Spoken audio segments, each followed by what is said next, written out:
Hello, everyone. Good morning, good evening, good afternoon, depending on what time zone you are in. Welcome and thank you for joining another live stream on our Visual Studio Code channel. I'm really excited today. And before I bring up my guests, it is Thursday. So let's go ahead and show our TikTok Thursday. Did you know that you can create PRs directly in VS Code? The GitHub pull requests and issues extension makes it so easy. Once the extension is installed, navigate to the GitHub panel and click the Create PR icon.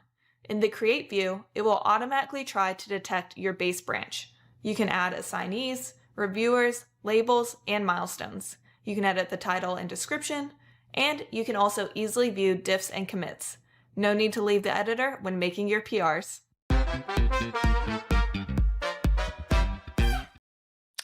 Very nice. So I'm not going to waste any time. We're going to go ahead and bring up our guest for today, Alfredo Deza. Hey, Alfredo, your mic's off. Of course. How are you, Reynald? Thank you for having me. Thank you for coming. All right. So Yes. what are we gonna? Oh, by the way, before we even jump into it, can you give yourself a little intro? Tell us Yep. what you do here, and you are with Microsoft. So what do you do at Microsoft? Yeah, that's an excellent question. So let's see. At Microsoft, I work in developer relations. What does that mean exactly? Well, we teach, we create content, we make demos, videos, present, and in general, we try to demonstrate how others can actually use our technology, specifically things related to the Microsoft Cloud, Azure. And yeah, in my role, sometimes I work with students, sometimes a little bit with universities as well, different types of communities, MVPs, the student community. And outside of Microsoft, I also teach. I'm an adjunct professor at Duke University. And yeah, so and usually I teach either Python, a little bit of Python, a little bit of Rust, a little bit of machine learning, usually things with artificial intelligence, which is all the hype these days. Cool. So I have a friend of mine that was thinking about becoming an adjunct professor. So what's the difference between an adjunct professor and just a regular professor? Is it just a fancy name of saying part-time, or is there something? Kind of. I mean, there are different aspects of it. Different universities have different things, but most of the time, an adjunct will mean that you are not tenured. So there's this tenure track, which some faculty really like, because being tenure means that at some point you will be employed for life, essentially, by the university. And there's tenure tracks. It's almost like in a mafia when you get to that level and you're untouchable, right? I wouldn't compare those to the mafia, but there's a road, there's a path. I've seen everything, I would say, but so adjunct means that you're probably not going. You're most definitely not going to be tenured. I'm not interested in that. My interest is in teaching, and yeah, most of the time it will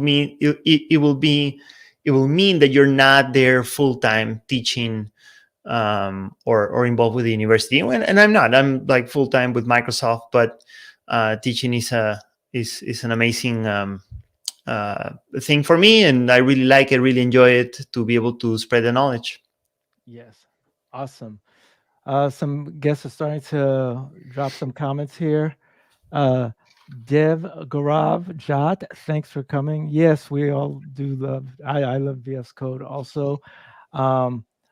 Illusion MH, hello, thanks for joining. And yeah. So, what are we going to be chatting about, Alfredo?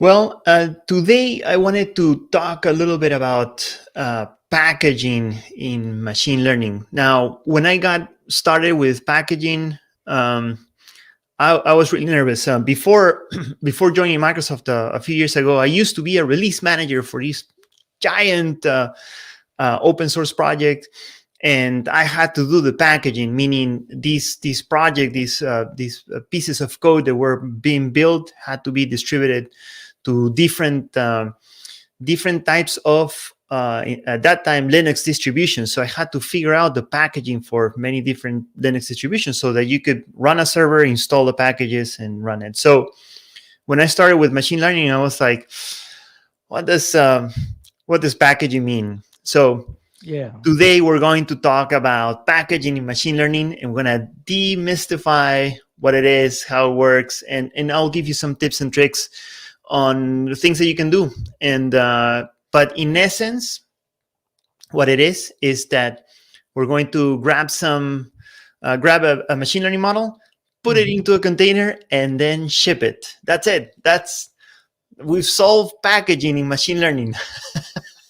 Nice. So that's all that it is, and there's no need to get nervous about it. So even if it had nothing to do with machine learning, just the concept of packaging sounds like the process of like gathering all the software and code and operating systems or whatever that you need in a way that you could distribute it on different platforms in an easy manner. Or is there? Yeah, well, and depending on what we're doing for machine learning specifically, that essentially means put it into a container. Okay. We're containerizing the machine learning model, and usually you don't containerize the machine learning model by itself. You do it with an application layer, and in this case, I have this example repository here that we're going to be playing around with, and we will use this as the foundation to get all of it started. And we'll do a little bit of automation. We'll explore a couple of things that we can do. So, how about we get started? What do you think? Let's do it. All right. So let's go here. All right. So let's first off, let's explore what we have here. So what we're going to be doing is using this project. It is a Python project. You can see here, I have things like requirements.txt. We have a Docker file around here. There's a web app here. I usually like to go spelunking a little bit and see what we can do with the repositories. We only have a single file. So let's poke around this file and let's start going on. So let's see how many lines we have here. You're already 23 lines. You're already starting to get some questions. Ashish asks, can I package my custom 100%. You can anything. You can put it in. If you have a model and it's working with an application, you can package it. Anything that can go into a container, good to go. Ship it. Okay. It's good for not good for production necessarily, but getting there. So in here we have 20 plus lines. This is the whole thing. This is the whole application. It is amazing to see that with so few lines, we have things here already cooking. So we're going to use a very old model because we're going to try it out. And this is GPT-2, pre-GPT-3, pre-GPT-4, very old model by today's standards. We're going to be using this framework called Fast API, and we'll see in a second what that means. Fast API has this thing that allows us to very explicitly say, hey, these are the things, these are the arguments that our request is going to accept. That's what this means. Again, don't get worried. Like if you see things that are looking strange here, like sometimes doing class inheritance in Python can sound scary. When I learned it was kind of scary, so I didn't like it. So I avoided it at all costs. It doesn't matter for what we're going to do today. We're going to have this little function here that exposes the root. That means like that slash means the root of the website of the API. This is an API that has a machine learning model inside. Okay. And then we're going to have this other route called /generate. Today, by the way, we're not going to cover deployment on Azure. We are going to cover the containerization and all of the automation steps that you can do in order to properly package these. All right, so that's it. That's what we're going to what we have. So that's the overview of what we're dealing with. Let's take a very quick look at the dependencies. I'm going to go here back to the root, and the dependencies in this case are here in requirements.txt. So we have 4 dependencies: transformers, TensorFlow, FastAPI, and Ubicorn. So let's go by one by one. Transformers is the magical thing that will allow us to interact with the model. Without the transformers library, we wouldn't be able to interact with the, is the glue that allows us to have a nice API towards the model. And TensorFlow is the one that actually talks to the model and does all of the interfacing with the model. So when we're asking a question or we're sending some text and we want something back, we're going to use TensorFlow. FastAPI is the web framework, and Ubicorn is the thing that runs the web framework. It's the thing that launches the web framework. So quick question. When you're saying model, are you using model in the context of the packaging software, or are you? The model is the machine learning model. So when if you think about, for example, something like ChatGPT, there is a machine learning model behind the scenes, and that's what we're going to pack. We're going to grab that model, and that it's not executable, it's a binary. We're going to put it inside this container, inside this application, so that we can interface with it. Okay. So that's what we mean. We use model in so many different contexts. Yes, of course, 100%. But good, very good question. All right. So what is it that we're going to be doing today? We're going to make things easier on us, and we are going to start a code space. Now, this is not a requirement. It's just that it is very easy for me to just use code spaces. It's Visual Studio Code on the cloud. I know that sounds like marketing fluff, but what we're going to do here is we're going to launch a very big, beefy machine on the cloud. And the good thing is that for me, this means that I don't need to exit my browser. You all can take benefit of looking at my browser, and nothing here will need to run on my machine, which is great. I don't want to run this on my machine. I want to run it somewhere on the cloud, and I want to show you how it works.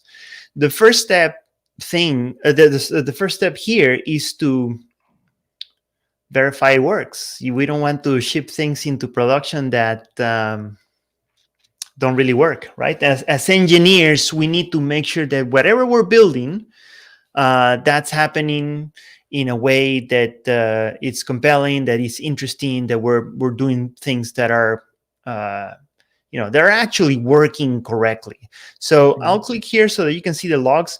And this is going to do a lot of different things. Behind the scenes, what I'm trying to do here is I'm trying to install and set everything so that whenever it loads, we're gonna be good to go. While that is loading, we don't need to see these Docker logs for 5 minutes. By the way, if someone wanted to follow along with you and try this on their own, can they just go to codespaces and start? What are their prerequisites? Do they need to set up a excellent question? So if we go back to this one, if we go back to our repository and you say, hey, Alfredo, that sounds great. Like, I want to try it out.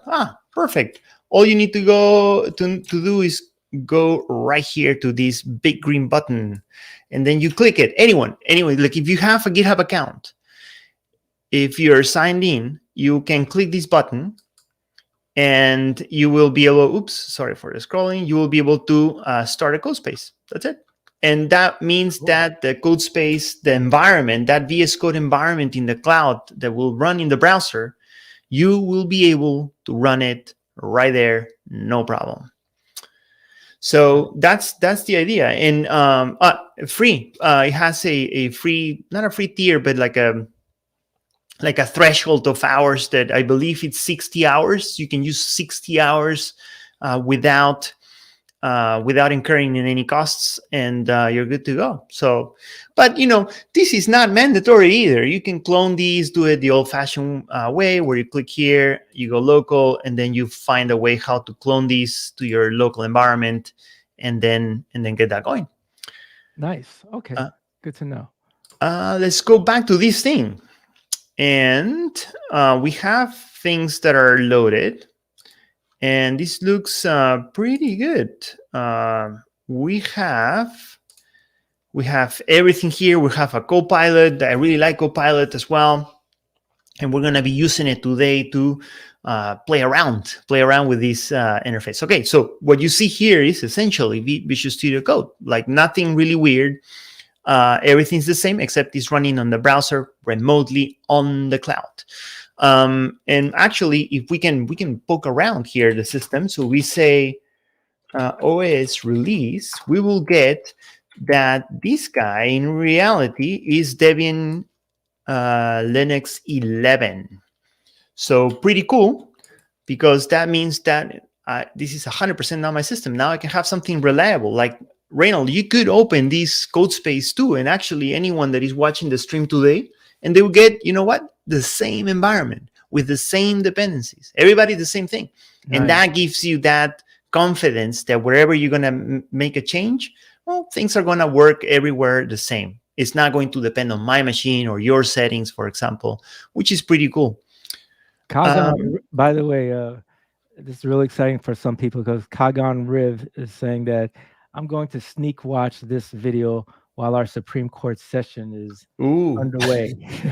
I hope he's not in the court. Wow.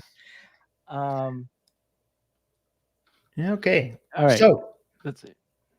How about let's open up a new terminal. No, actually, you know what? I wanna call out something. Do you see this thing that says VM? Python is really terrible with packaging. And what I've done behind the scenes is something kind of neat, where I've pre-configured everything so that all the dependencies are installed and they are going into a virtual environment. So whenever I start a new shell, like it's kind of hard to tell, but like let me try that out. Let me open up a new terminal, and you will see that VM is there, and that means that my my Python virtual environment is there. It is good to go with my dependencies. Actually, remember we had that ubicorn thing defined in requirements. I can do which ubicorn to see if that's available and installed, and you can see yes, in fact, that is right here. And that is coming from the virtual environment that was pre-created. So another benefit of using codespaces, I can pre-configure the dependencies to be installed in the right place and to be activated so I never forget. It is pretty common with Python to forget where the dependencies are, or if you install them in the wrong spot. So that's not going to happen here. And we're good to go. So let's just assume for a second that I'm not very well versed in this, so we can actually, I really like asking Copilot a little bit of this, and I'm going to use this magical thing called the workspace, which means I'm going to grab all of the context of this project. I'm going to ask questions about the project. Can you tell me how, because what is the first thing that I want to do right now is I want to run this project and see it run. Like I want to see it in action. Okay. Can you tell me how to run this Python project? I want to start the web server. So what's happening here behind the scenes is that Copilot is like, let's grab all of the files that this project has. It has a Docker file, has many different things, and let's see if this can help me out. So there's definitely information there, and actually correctly tells me that, I have a Docker file. So how about, I don't want to run the Docker file just yet, but one thing that I want to do is, it said like I have a Docker file. So let's do that. Open these, close the Explorer, and poke around. And here you see that there's ubicorn.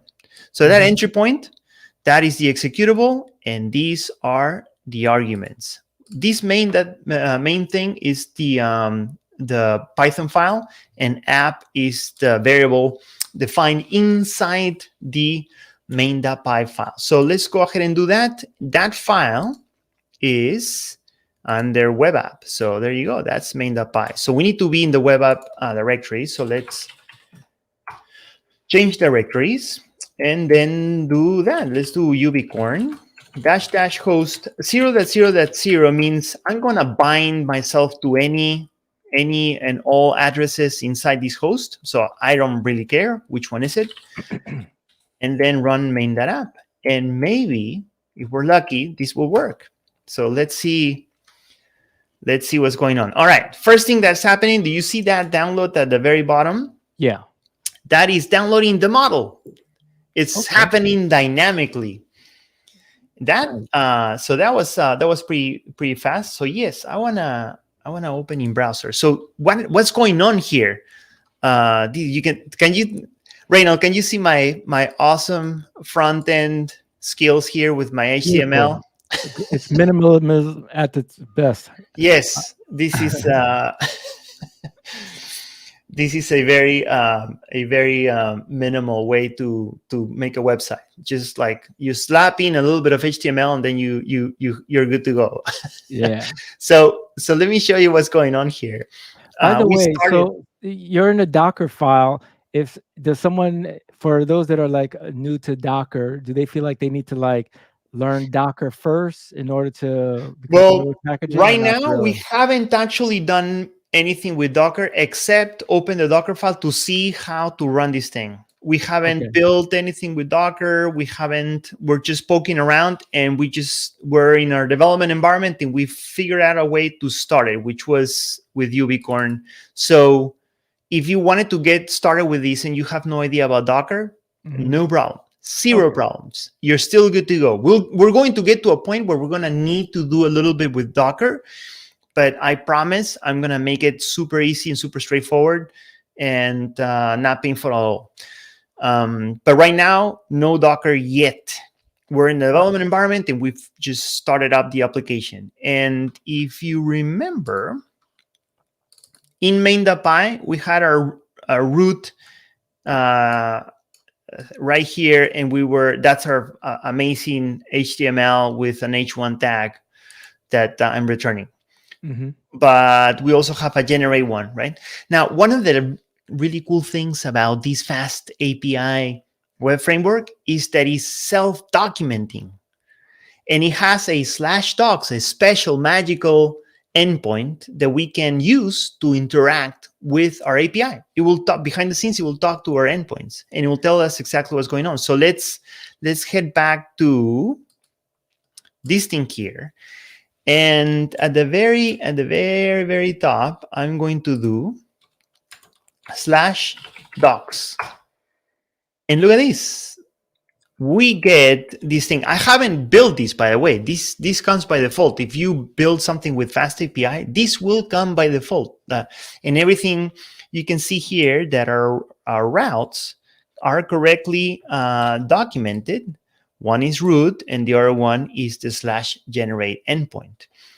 Not only that, if I head back and I click this drop down, it will tell me it's like this only accepts a get parameter, and I can actually try it out. Do you see that button right here, the try it out? So if I click this, it will do a get request. So I'm going to say execute. So it executes. It gives me an example curl command, which is pretty cool. Have you ever tried writing a curl command by hand? I mean, would you be able to write this by hand, Reynald? Yeah, no, it's I usually just like get it from somewhere else. Yeah.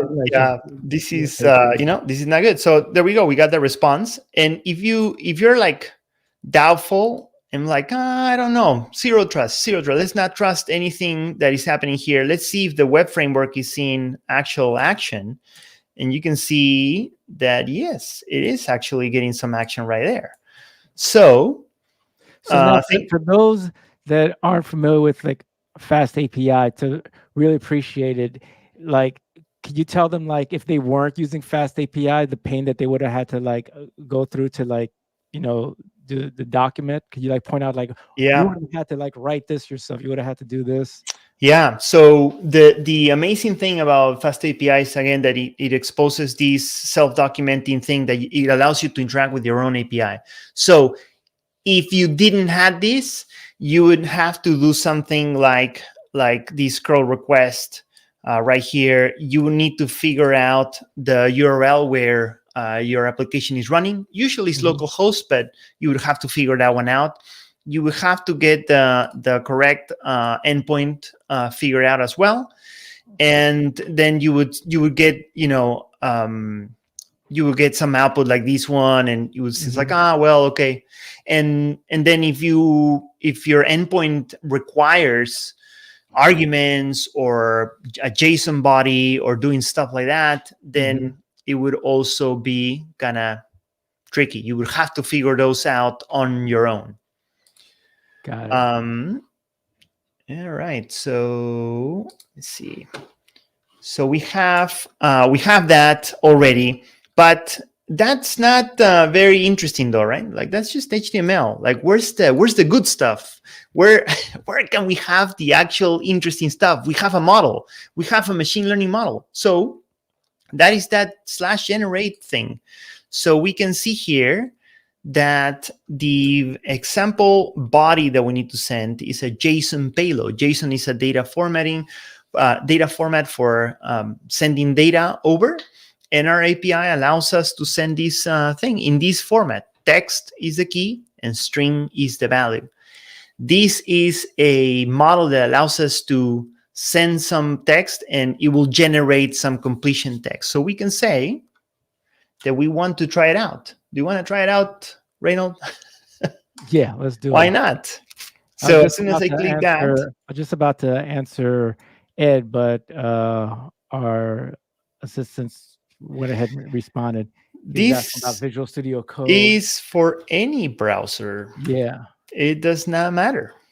So we can say Visual Studio Code is a dun dun dun. What do you think we will get? So let's execute these. And then we're not running a GPU, so things are not going to be super fast, but fast enough. Visual Studio Code is a very helpful open source tool, which makes this very little easier. You can see the GPT-2 is not very good. The problem with using this approach is that you may not, well, things are getting truncated there, but we verified that our model works. So wait, okay. So was this trying to it was trying to use like a learning model, kind of like ChatGPT does to finish it? Correct. So GPT-2 is kind of like the first settlers in America, and GPT-4 is kind of like you have a tourist flying on an airplane. Okay. So we're millions, well, not millions, like hundreds and hundreds of years ahead of that, behind GPT-4. So you can see that's why this is very clunky. But the model for what we're trying to do here, it doesn't matter, right? Okay. It could be anything. We're here to package these. So what are some things I'm going to do? Well, we've been almost half an hour in. We've been doing a little bit of a spelunking. We're trying to figure out how we can put things together. We've verified this thing works. Mm-hmm. It's time for us to move along and actually start figuring out how to package it. So packaging means I'm going to head back to our repository here, and packaging means having a Docker file. Now we're going, because Reynald, remember you asked me about Docker? Well, a Docker file is what we're going to be using in order to put these together. So what is this thing? It's just a set of instructions. It's a recipe so that we can put it all together and create this container image. This container image is something that you can pull, you can run, and it will run an operating system with your application and the dependencies. So let's go step by step. If you have no idea what this is, I'll share with you exactly what it is and get this demystified. We're going to use this base image. It has Python 3.8 installed already. Good to go. We're going to copy our file. This means like our file from a repository is going to go into the container, and it's going to go at that destination. Then we're going to change the working directory to /webapp, and we're going to install the requirements that this is a straightforward way, or a very common way to install dependencies in Python. Then we're going to copy the contents of our web application, which is right now that main.py file, that single file that we saw that has 20 lines. That's the only thing I want to do. And finally, this piece of code right here, these two instructions rather, is the way we tell Docker, hey, by the way, when someone downloads this container image and tries to run, this is what you need to run. And what that means inside the container is going to run your application. So pretty good. Now, the recipe itself, the content itself here, these instructions, again, for the specifics or for packaging, they don't matter much. They matter a little bit because it has to do with the model, with the container, with the machine learning process. But we're here to package. Okay, Alfredo, how are we gonna do this packaging? Well, the packaging works like this. Let's go back to this little person here. So it says Docker build -t web app, right? So we can. I don't know if codespaces will allow me to do this. I think I have to run a new one, but we'll just try it anyways. Why not? If it breaks, it doesn't matter. Let's just try it out. Build -t web app, and dot means the context is the where the Docker file is. Yeah, so we don't have Docker installed. So if I wanted to build that inside the codespace, I would have to have Docker installed, which I don't, which is fine. We don't need to have it right now. Okay, so Alfredo, like you said, we're going to package this and you don't have Docker installed. What we're going to do? We're going to do one of the foundational pieces for software engineering and machine learning engineering. And in machine learning engineering specifically, this is called MLOps, machine learning operations. We are going to make this automation work for us. So we're going to create a separate recipe, a separate set of instructions somewhere else. And in this case, we're going to use GitHub Actions. So let's actually, I have a couple of GitHub Actions here. So how about we ask Copilot, and let's use the workspace. Can you suggest me a GitHub action so that I can package this machine learning application? So, and so someone just asked a question. Ayush Sharma says, made a I think she wants to say you're making a fast API to send a request to Copilot, right? Well, if you think about the machine learning model as something like Copilot, that's the essence of it. But no, we're not talking to Copilot itself. We're just talking to a model that has nothing to do with GitHub Copilot.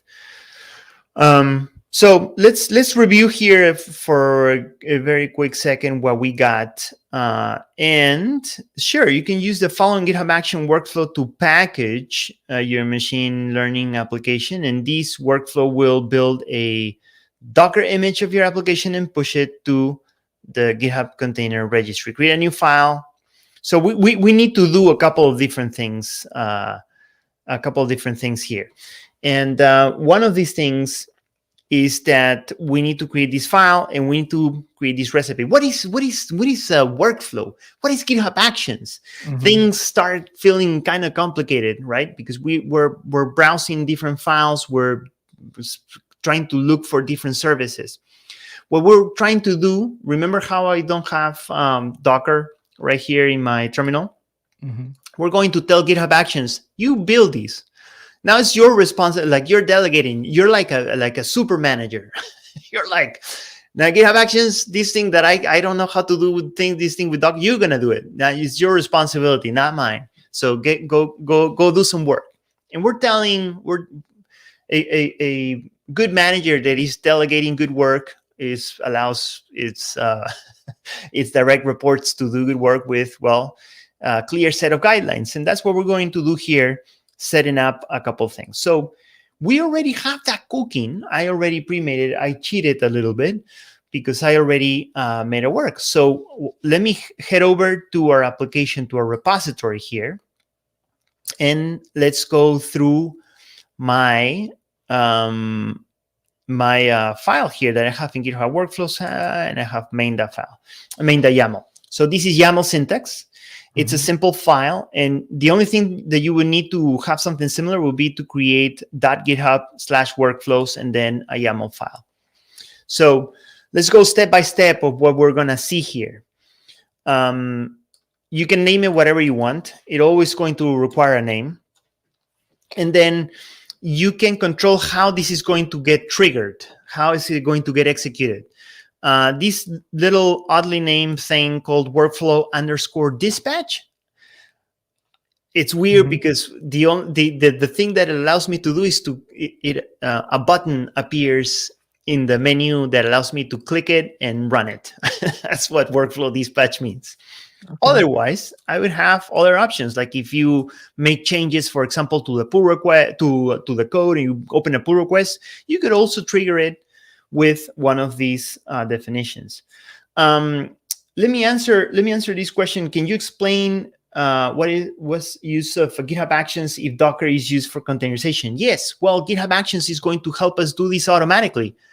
I do not want to build things manually all of the time. I want something else to build it for me. If I'm doing something manual, that's a good thing to automate. And in this case, we're building automation. And you will see all of these processes that we're going to do, all of these steps rather, in order to get this accomplished. Let's scroll here, and we're going to define our jobs. We're going to run in this type of Linux machine, which is Ubuntu latest. And we're going to have some steps. Finally, the steps. This is kind of like the recipe. Now, before we're looking at the ingredients, now this is the actual thing. So let's go step by step here on what we have. First, wait, quick question related to a previous one.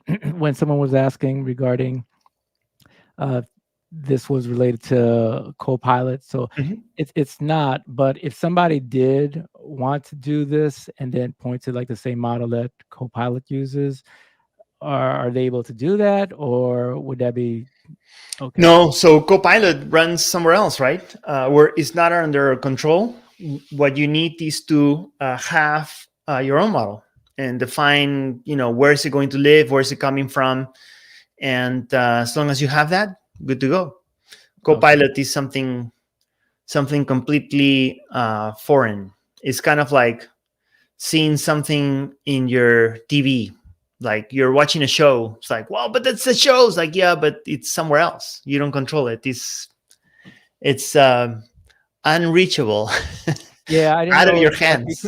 I don't know if, because since it's like based off like GPT's model, and they have like all these GPTs now, so I don't know if there's like an open source version of like a model that's accessible, so you could do the great work that you're doing now. Yeah, there's tons of different models, and in this case, I'm just using GPT-2, which is a very old model, as you saw.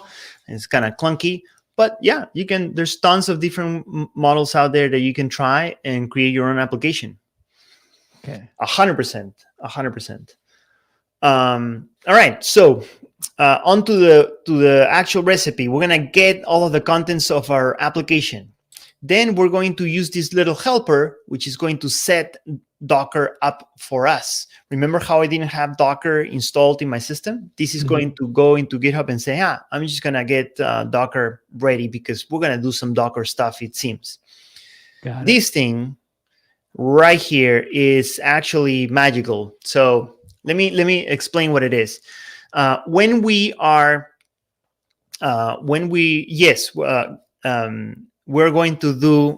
to use GitHub Actions to do the process of containerization automatically. We're going to click a button and things are going to happen. it's going to be wonderful. And then you're not going to make a mistake. If you make a mistake, you fix it here, and then it's never going to happen again. You're never going to forget about a step. You're not going to get things out of order. And the result is going to be, guess what? It is going to be exactly the same every single time. So, Nice. that's senior level engineering right there. So what is going on here? When you create an image with Docker, that image has to go, well, doesn't have to go, but usually goes somewhere else. It goes to a container image registry, a container registry, where the registry is like kind of like it holds all of the images and it allows others to get access to them. So, for example, Okay. Reynald, like if I wanted to share these with you, I would have to put that image somewhere. So usually Docker has Docker Hub, and that's one of the most popular container image registries available.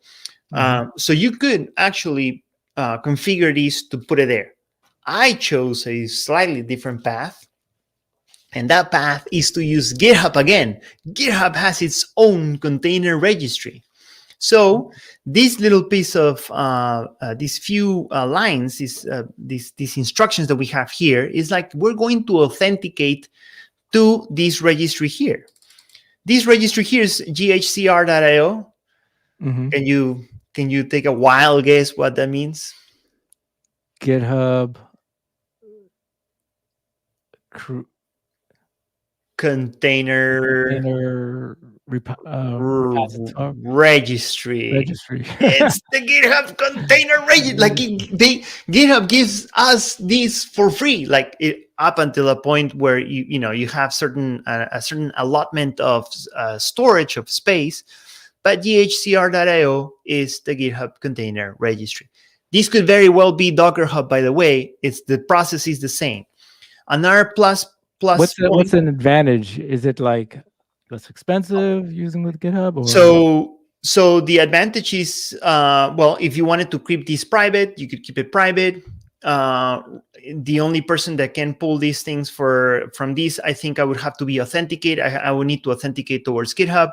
So, I mean, there's tons of different things that, like, it would give you a different type of flexibility that Docker Hub wouldn't. Okay. Not tremendously different though. Now, the thing that I really like here is that, do you see that GitHub actor and GitHub token? That's my username and password. I did not configure anything. Although I did pre-made this GitHub workflow. This is actually, that's just the default thing that GitHub allows me to do, and put here without actually having to do anything extra special to put my username and password there. It already has that access.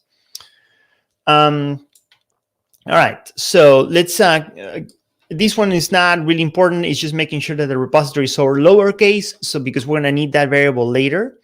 So I know it looks kind of weird. It uses bash, like it uses a shell to get that lowercase. It's just a implementation detail. And finally, we're going to build our container image with the model inside, with the requirements, the libraries, the dependencies, everything in there. And do you see this push equals true or push : true? That means that whenever it's complete, it's going to push our image and publish it to the GitHub container registry. And that's it. That's the recipe. So how about we go ahead and run it? Let's go ahead and do it. How do we run this? Well, remember we had this special thing called workflow dispatch. So I'm going to go over to actions right here. I'm going to click it. And in here, we're going to see that we have our little thing called CI. So I'm going to click on CI, and the run workflow button that I told you that it would appear, it's right there, and we can run it. And I'm going to click on it, and it's going to take a second to load. And once that loads, I'll show you exactly what it looks like. Okay, so it's loading.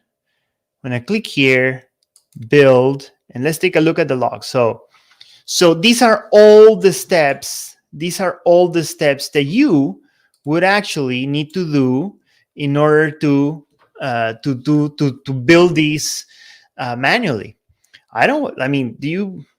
Do you see how many steps Yeah. are happening there? That's scary. I don't want to do that by hand. If you do it by hand, you're not going to do well. You're going to mess up somewhere. You're going to get into trouble. So things are running, right? Like set up the job, and then it's going to grab our code. And this is going to take a few, like maybe a couple of minutes. But no problem, because before starting our little live session today, Reynald, I ran this, and I'll show you the previous one that was running so that we can see Like a cooking show. You have it already prepared. Yes, sir. Yes, I do. Because I mean, I knew you were going to be here with me, so I'm like, I better have things in order if Reynald is going to be checking my work. I have to be top notch today.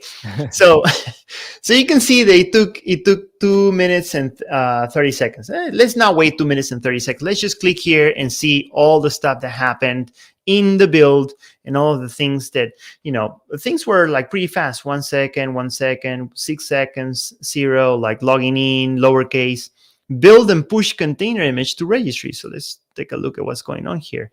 Running Docker, building, getting the layers, all of the Docker stuff, build stuff and this is installing the Python dependencies. You can see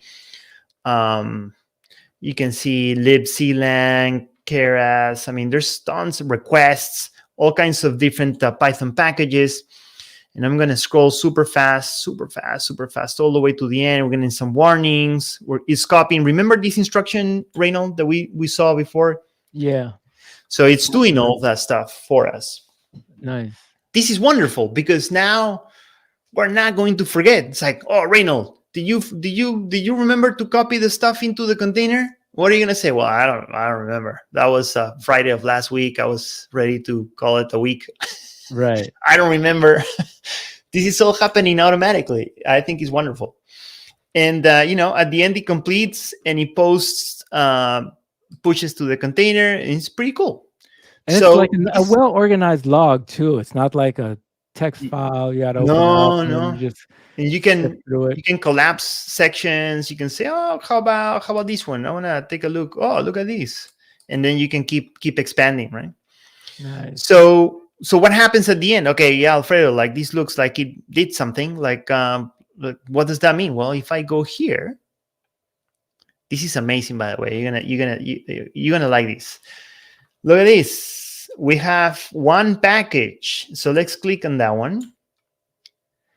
And look at that. So that means that if you are running Docker and you want to install this image from the command line, you just copy paste that and you're good to go. Nice. That means that anyone can go ahead, copy paste that and run it in their systems. And that would allow them to get them going. Now, one last thing that we're talking about automation, one last thing that I want to show you is that I had a different action here. And I know we're running very close to the top of the hour, but let me show you this other thing. So we have PR checks, and let me show you what this looks like. So remember how we had push through? I have this other action right here that says push false. Why do you think we would have something like push false? This is a separate GitHub action workflow file. So if you didn't want it to run, right? And you just wanted to just keep it there? Yes. And the reason why we wouldn't want to push is because we just want to see if it builds. And in this case, we are going to have the triggers when there's a pull request to the main branch. So let me show you how that works. And with that, we will wrap things up. So I'm going to go here. I am going to my main thing here. And I'm going to go and say, you know what? My manager asked me to do a last minute change. I'm not, I'm going to be kind of sloppy. I'm going to hit the edit this file here. And I'm going to say some changes here, but I'm going to mess something up here. I'm going to do that and mess the whole thing. That's a syntax error. I'm going to commit the changes. Instead of committing to the main branch, I would like to I would like to create a new branch and start a pull request. So propose changes. I'm going to say, yeah, these are the changes. Create a pull request. These changes, I'm not so sure. So let's create a pull request and see what happens. So I'm going to create a pull request. And because we had that automation going behind the scenes, we're going to wait a second and look at that. PR checks, build pull request. So look at that. It's going to trigger our thing. It's going to set up Docker build. And behind the scenes, it's going to try to build. But do you see the error? Like the error was, look at that. Failed to solve Docker file parse error. So that's fine. We're going to go back. And we're going to reload these. And look at this. All checks have failed. So what is going on? And you get a big red X there saying, hey, Alfredo, what did you do there? Not good. So this type of automation, this type of building things around is protecting yourself, protecting the project that you're working with, giving you confidence that you're not going to mess up. If you're distracted, if you're being sloppy, or if you're just forgetful of something, or you made a mistake unknowingly, this is going to tell you right away, hey, just don't do this. It's going to get you into trouble. So this is foundational knowledge, again, for building robust systems when you're dealing with machine learning models and applications, even before they're deployed to Azure. So if we had another step to deploy to Azure, this would prevent me from deploying something that is completely broken, right? Not get all the way to Azure and say, oh, well, Alfredo, like the website doesn't work. Nice. Cool. Well, this has been awesome. All right. Well, so let's go ahead. We're about at our time where we could do our lightning round segment. And I was actually trying to pull up like the questions I usually ask, but I think it's about time to just try to switch it up. So I went ahead and asked Chat GPT like some 5 lightning round questions. Oh, no. So you ready for that segment? Bring it on.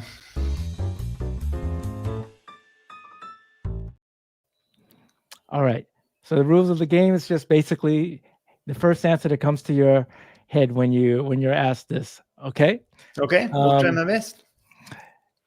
First question: if you have any superpower, what would it be? Oh, knowledge, infinite knowledge. Yes, Infinite 100%. knowledge. Yes. Nice. I would Okay. solve everything, help everyone. I mean, it would be amazing. That sounds great. Although it makes me wonder, like, then does life just get boring? You just know everything? No, how can it get boring? Because you're being able to help humanity. You're fixing problems left and right. I mean, it would be amazing. Cool. All right. Second question: what's the most bizarre food combination you've ever tried, and did you actually enjoy it? Oh, yeah. So once I went to Colombia, there's this small city in Colombia called Bucaramanga. Try saying that super fast 3 times. And I remember at the airport heading back, they were selling fried ants. Fried ants. And yeah, so I was like, well, I don't know where I'm going to come back to Bucaramanga. And lo and behold, I haven't come back. And this was I'm going to date myself here, 1995. and I bought them. I bought a bag of fried ants and had them, and they were salty and fried. And it was good? Not particularly so, but they weren't horrendous. No, I mean, they were okay. They were crunchy and salty and fried. So, and they were big ants. Like also, like they were not like the tiny ants. No, these ants were the size of my thumb. Like they were like big. Wow, I've never seen an ant even that big. Yeah. All right. Well, third question. Hopefully, nobody was eating while we were just talking about that. Third question: if you were stranded on a desert island, which 2 items would you bring, excluding survival stuff?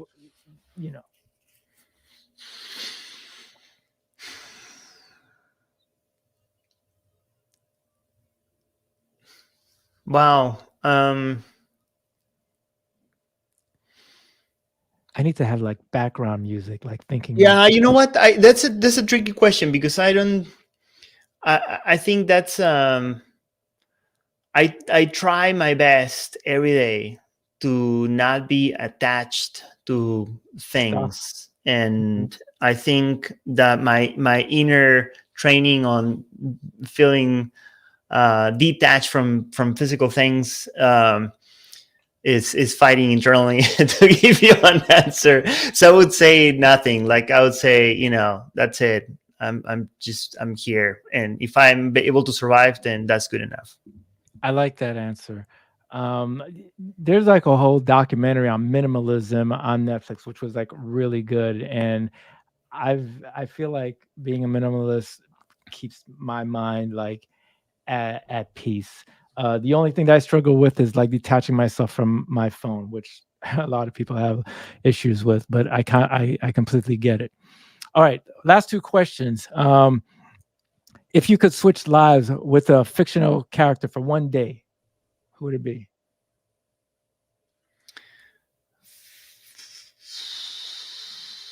Jules Verne. Jules Verne? Yeah, Jules Verne. Around the world in not around the world under the well, I guess Jules Verne is not the fictional author, but like it's the author of the fictional books around the world in however many days, and going to the center of the world. Have you read those books? Mm, No. no, I feel like there's a book that does sound familiar, Around the World, and Yeah, when I you ask mean, I me what read those I'm books and thinking I of like thought they were Where in the amazing. World is something. Yeah, Yeah. like Journey to the Center of the Earth is one, and then Around the World in however many days. I don't remember what 81 days or something like that. Okay. Any of those characters, amazing adventure, super awesome stuff, discovering things. I read the books when I was a kid. Really like them.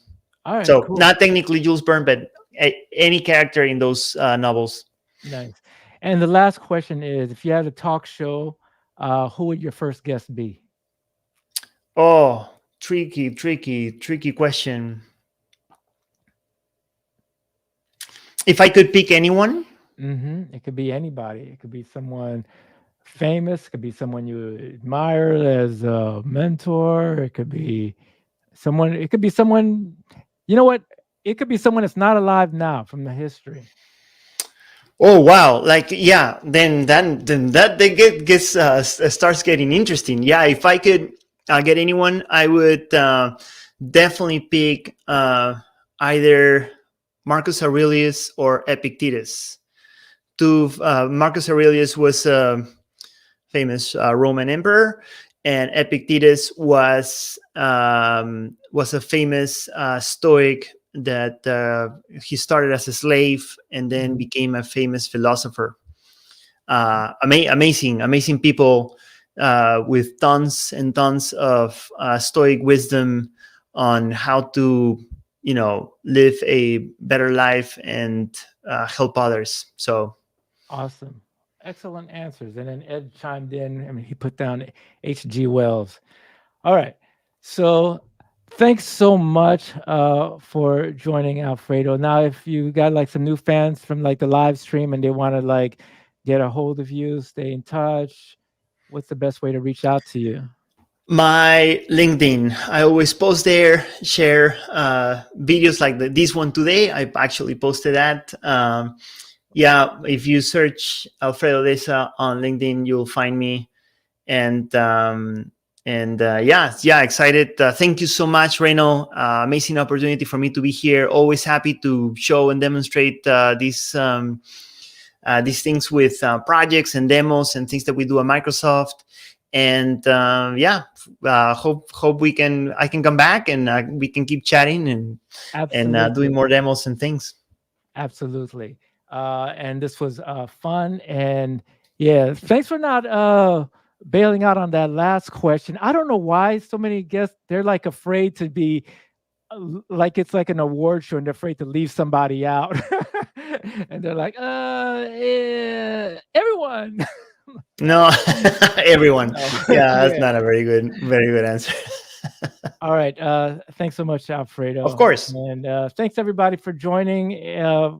Please go ahead and check out our TikTok channel. Producer, if you could throw our links up. We do have a TikTok channel where we have like some nice fun shorts in addition to the videos that we put on our YouTube channel. I have been Reynald Adolphe, and I'll see you guys in the next one.